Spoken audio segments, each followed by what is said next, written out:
Olá, mais uma vez bem-vindos a esta penúltima sessão, este penúltimo tema desta semana de oração, sobre um estilo de vida de um cristão. Ontem vimos que nos dias de pandemia em que vivemos, o contacto pessoal é evitado e deixamos de nos contactar diretamente por precaução e deixamos de estar presencialmente com aqueles que amamos, seja a família, sejam os nossos amigos. Nesta vida há encontros inesperados, encontros desejados e, em alguns casos, encontros que nos deixam vulneráveis. Vimos como é importante admitirmos quem verdadeiramente somos e como ultrapassar as nossas inseguranças. Hoje iremos aprender como viver nos tempos do fim, o estilo de vida e os eventos finais desta terra, a sexualidade como bênção ou maldição. Que o Senhor vos abençoe e até já.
Olá amigos, estamos de volta para mais um tema desta semana. Estamos a terminar a semana e já começo com saudades desta rotina de todos os dias podermos partilhar uma mensagem que a mim me tem falado especialmente e espero que a cada um de vós aí em casa também.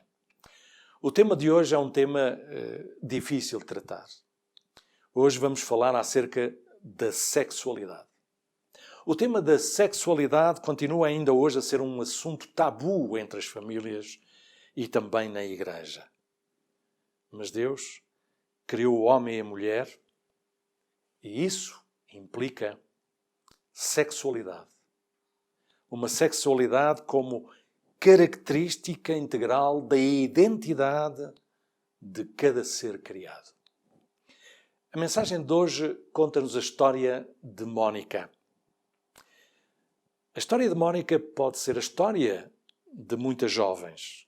Quem sabe, hoje existam algumas Mónicas a assistir a esta palestra. Mónica tinha sido criada num lar adventista do sétimo dia e, por isso, viver um estilo de vida cristão era-lhe totalmente natural e familiar. Em dada altura, Mónica conheceu Mark, um colega da Faculdade Adventista, onde andavam a estudar. Eles passaram algum tempo juntos, frequentavam os mesmos lugares e, em dado momento, eles se apaixonaram e, como os namorados costumam fazer, eles procuravam lugares um pouco mais isolados e um dia, num desses lugares, uma coisa levou à outra até que os dois acabaram por ter uma relação sexual consensuada. Mónica sabia o que a Bíblia ensina no que diz respeito ao relacionamento sexual fora do casamento. Ela não tinha a certeza de como tudo aquilo tinha acontecido, mas ela via que era uma realidade, já tinha acontecido. Mónica, a partir dali, tentou frequentemente silenciar a sua consciência, pensando: como é que algo que gera sentimentos tão bons pode ser tão errado? Sabem, Mark e Mónica não estão sós neste raciocínio.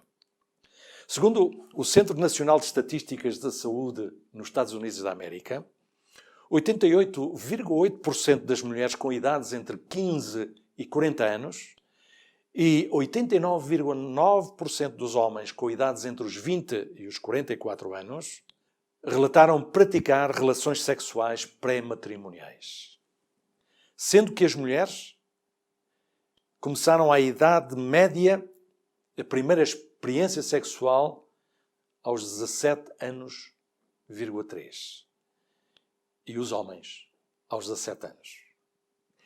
É claro que o sexo extramatrimonial é apenas um dos vários pecados sexuais interditos nas Escrituras. No entanto, tal como Mónica, hoje muitos se interrogam sobre, sendo algo tão prazeroso, dando um sentimento tão positivo, como pode ser errado? A primeira pergunta que eu gostaria de lançar hoje era a seguinte: qual é a ligação entre a sexualidade e o estilo de vida cristão? A Bíblia está cheia de referências ao sexo e à sexualidade e serve ela mesma como um guia para os papéis e para as relações saudáveis. Os 5 primeiros livros da Bíblia, o Pentateuco, escritos por Moisés, regulam logo aí, no início, a atividade sexual e estabelecem os papéis sexuais diferenciados. A literatura, ou o estilo profético, usa metáforas sexuais sobre o anúncio do juízo de Deus e a fidelidade do seu povo na aliança. A literatura sapiencial distingue a conduta sexual sábia da conduta sexual tola, como diz muitas vezes Salomão no seu livro de Provérbios, e usa imagens sexuais para caracterizar a sabedoria. Os evangelhos usam a memória das palavras e dos atos de Jesus para moldar a conduta sexual e as disposições sexuais dos seus seguidores. E as epístolas, especialmente as de Paulo, lidam com questões concretas de conduta sexual. Por fim, o livro do Apocalipse, o último livro da Bíblia, contém imagens e instruções sobre a sexualidade. Com uma referência tão grande, inspirada à nossa disposição, devemos estudar as suas instruções, as instruções bíblicas, e considerar os seus avisos acerca das proibições e das bênçãos de Deus neste capítulo. Diz-nos Gênesis capítulo 1, verso 27. Criou Deus, pois, o homem à sua imagem, a imagem de Deus o criou. Homem e mulher os criou. E no verso 28 diz: e Deus os abençoou e lhes disse: sede fecundos, multiplicai-vos, enchei a terra e sujeitai-a. Adão foi criado do pó da terra e Eva da matéria genética de Adão, da sua costela, revelando assim a proximidade que os dois deveriam partilhar. O relato de Gênesis prossegue no capítulo 2, nos versos 23 a 25, dizendo: esta é agora osso dos meus ossos e carne da minha carne. Esta será chamada varoa, porque do varão foi tomada. Portanto, deixará o varão a seu pai e a sua mãe, e apegar-se-á à sua mulher, e serão ambos uma só carne. e ambos estavam nus, o homem e a sua mulher, e não se envergonhavam. É interessante neste texto, quando lemos que varão e varoa. Sabem, a palavra hebraica que aí se aplica é apenas uma palavra igual, simplesmente com a diferença de uma vogal. Ish para varão e isha para varoa ou mulher. É como no inglês, man e woman. São palavras idênticas, simplesmente com uma grafia um pouco alterada. Isto significa que eles são da mesma essência. E eles são dois seres que se completam um ao outro. Ser uma carne abrange uma união de coração, mente e alma de dois indivíduos distintos. Esta unidade inclui uma unidade física, mental, emocional e espiritual, em sintonia com a natureza holística que nos caracteriza como seres humanos. Jesus afirma que o casamento deve ser uma união inseparável de um homem e de uma mulher. Em Mateus, no capítulo 19, nos versos 4 a 6, ele diz: não tendes lido que o Criador, desde o princípio, os fez homem e mulher, e que disse: por esta causa deixará o homem pai e mãe, e se unirá à sua mulher, tornando-se os dois uma só carne? De modo que já não sois mais dois, porém uma só carne. Portanto, o que Deus ajuntou, não o separe o homem. De facto, neste texto de Jesus, palavras de Jesus, recolhidas do livro de Gênesis na altura da criação, percebemos que Deus, após ter criado o homem e a mulher, os fundiu num elemento, que é o casal. É como se, para compreendermos um pouco melhor, é como se realmente tivéssemos dois metais. Por exemplo, o cobre e o zinco. E agora os colocássemos numa fornalha para que eles se fundissem. Sabem que metal é que daria a fusão do zinco com o cobre? O bronze. Esse metal já não mais se chamaria zinco ou cobre, mas sim bronze. Isso foi o que aconteceu com a fusão no casamento destes dois seres que Deus criou à sua imagem e semelhança, de forma sexuada, masculino e feminino. Esta união é destinada, meus queridos amigos e irmãos, a proporcionar alegria, prazer e plenitude, não apenas física, como também mental e espiritual. Embora a Bíblia fale acerca das alegrias da intimidade matrimonial, também detalha desvios comportamentais e o mau uso do sexo. Reparem no que a Igreja Adventista do Sétimo Dia diz acerca disto. A Bíblia alerta para as expressões erradas da sexualidade e o seu impacto negativo sobre as pessoas e a sociedade. Ela alerta os seres humanos para os comportamentos sexuais destrutivos como a fornicação, o adultério, as intimidades homossexuais, o incesto e a poligamia.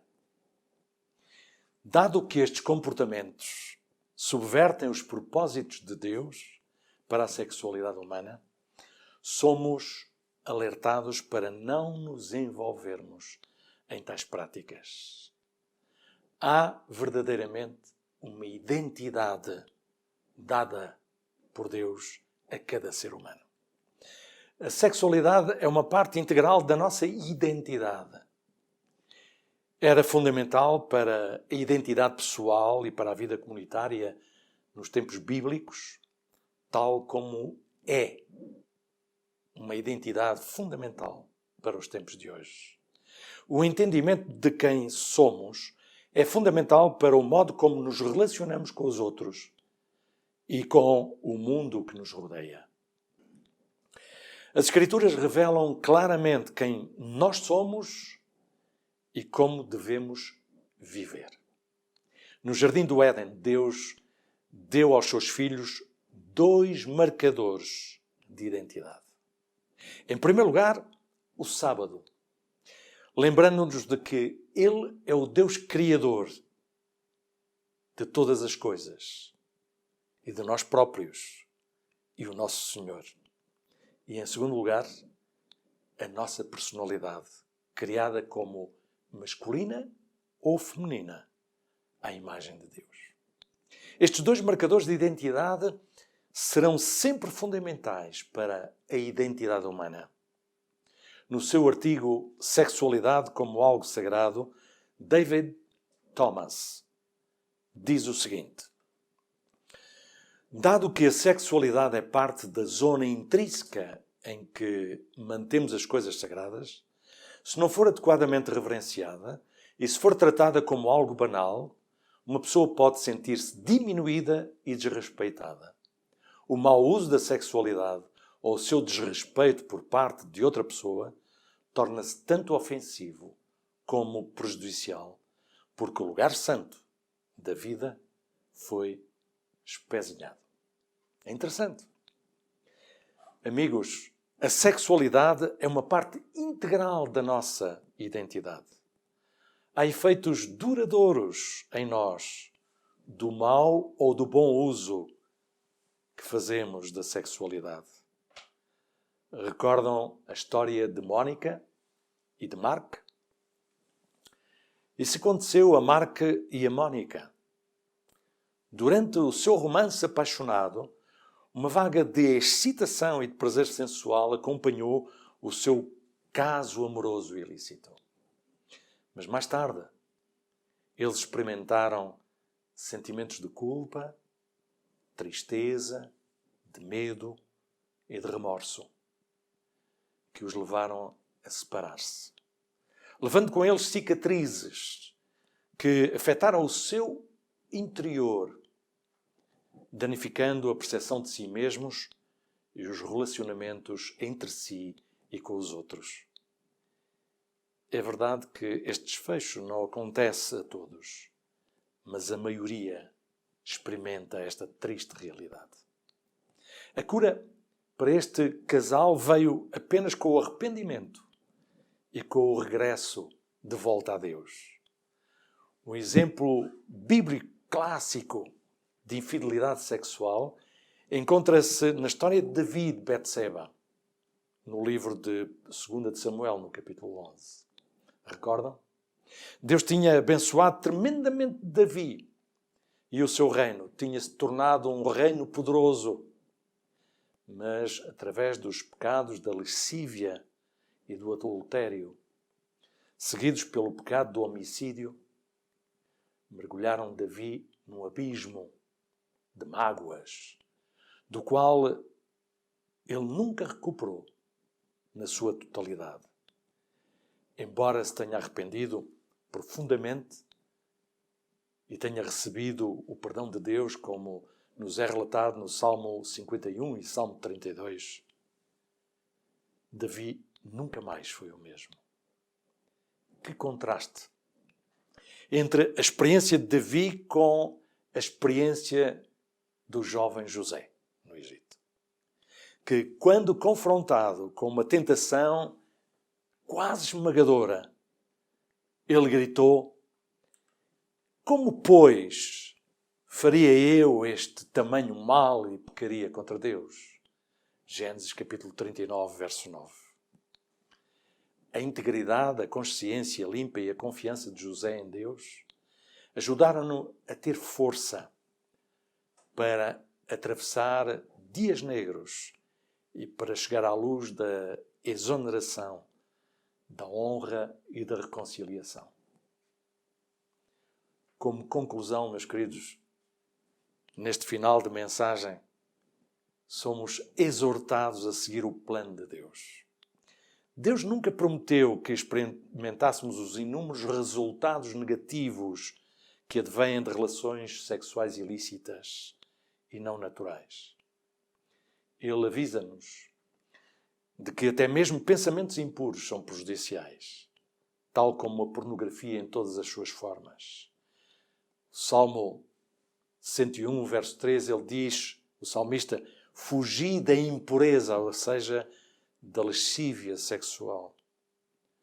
Paulo, em 1 Coríntios, no capítulo 6, verso 18, diz-nos: qualquer outro pecado que o homem cometa é exterior ao seu corpo, mas quem se entrega à impureza peca contra o seu próprio corpo. É por isso que Deus, no seu amor e no seu cuidado para conosco, delineou o melhor modo de vivermos. E é por isso que Ele deu instruções claras quanto a esta área mais íntima, mais pessoal, mais privada da nossa vida. Segundo o seu plano, tornamo-nos receptivos a todas as delícias que Ele deseja conceder-nos no matrimónio. Para aqueles que são casados, isto inclui as alegrias da intimidade sexual. Mas quer sejamos solteiros ou casados, queridos amigos, queridos irmãos, vivamos sob os critérios originais de Deus quando nos criou à sua imagem. Isso nos trará saúde, prazer e realização pessoal. Que o Senhor vos abençoe.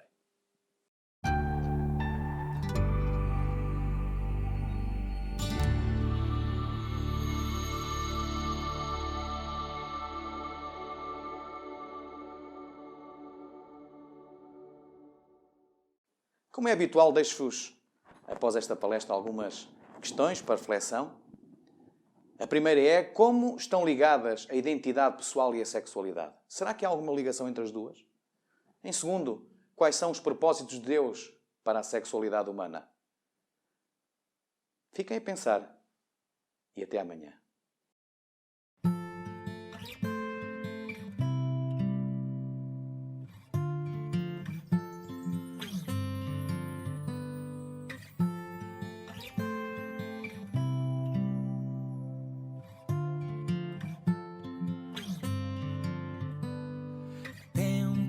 Atrás parecia o caminho tão longo e te encontrar ao andar se mostrava incerto. Me entreguei como um barco ao mar, transformei o meu ímpar em par. Caminhei sem destino até te encontrar. Um presente de Deus é o amor. Um passeio no céu é o amor.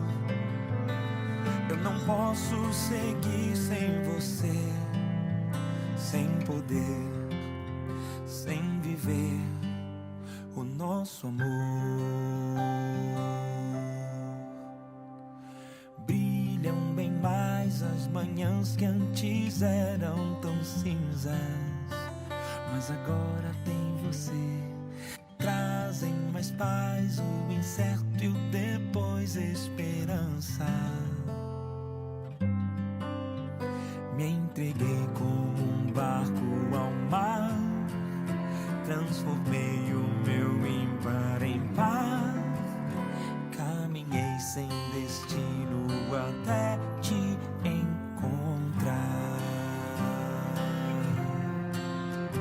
Um presente de Deus é o amor. Um passeio no céu é o amor. Eu não posso seguir sem você, sem poder, sem viver o nosso amor. Um presente de Deus é o amor. Um passeio no céu é o amor.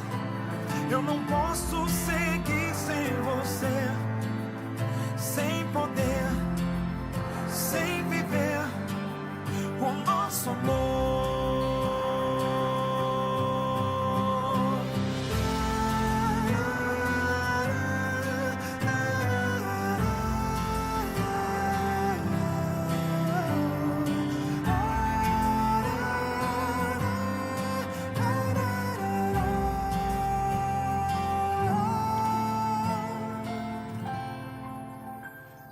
presente de Deus é o amor.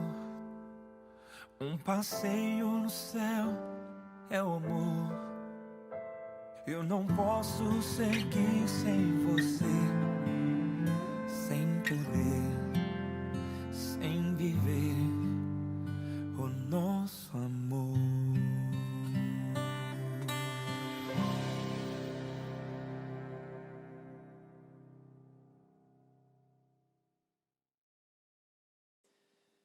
Querido Pai que estás nos céus, tal como esta noite vimos, ajuda-nos, Senhor, a viver em pureza de coração, de pensamento e atos. Que o inimigo não use aquilo de mais íntimo e sagrado que Tu nos confiaste como marca da nossa identidade, a nossa sexualidade. Ajuda-nos, Senhor, a usá-la no momento próprio, no lugar próprio, para a Tua honra e glória e para nosso benefício. Em nome de Jesus.